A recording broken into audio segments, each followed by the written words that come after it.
मित्रों, भारत माता की जय, वंदे मातरम। वर्ष 2025 पाटीदार नवरात्रि महोत्सव જ્યારે 11મા વર્ષમાં 25 શહીદ પરિવારોને જે દેશના જવાનો શહીદ થઈ ગયા છે એમના પરિવારને સન્માન કરીને દરરોજ લાખ રૂપિયાના ચેક આપીને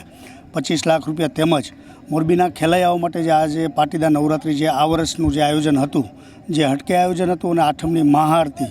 જેમાં જેડ ઇવેન્ટ ધર્મેશભાઈ મકાતી એમને પણ એવોર્ડ મળશે, ગયા વર્ષનો પણ એમને મળી ચૂક્યો છે આરતીના નામે।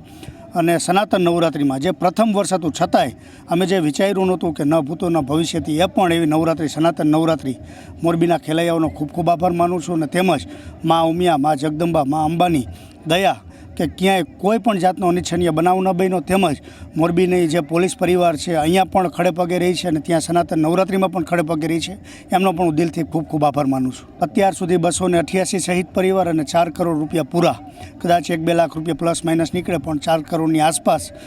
રકમ આર્થિક સહાય કરી ચૂક્યા છે। પાટીદાર નવરાત્રિ મહોત્સવ એવી પહેલી નવરાત્રિ હશે કે જે જાહેર સ્ટેજ ઉપરથી હિસાબ કરવામાં આવે છે, અને સનાતન નવરાત્રિ જે પ્રથમ વર્ષ હતું અને જે સફળતા મળી છે એ બદલ હું મોરબીના ખેલૈયાઓનો, સનાતન ધર્મીઓનો ખૂબ ખૂબ આભાર માનું છું। અને જ્યાં સનાતન નવરાત્રિમાં 7.5 લાખ રૂપિયા માઇનસ રહ્યા તો ત્યાં બધા આયોજકોએ 11,000 રૂપિયા, અને મારા પરમ મિત્ર આરબી ન્યૂઝ રવિ બરાસરા જે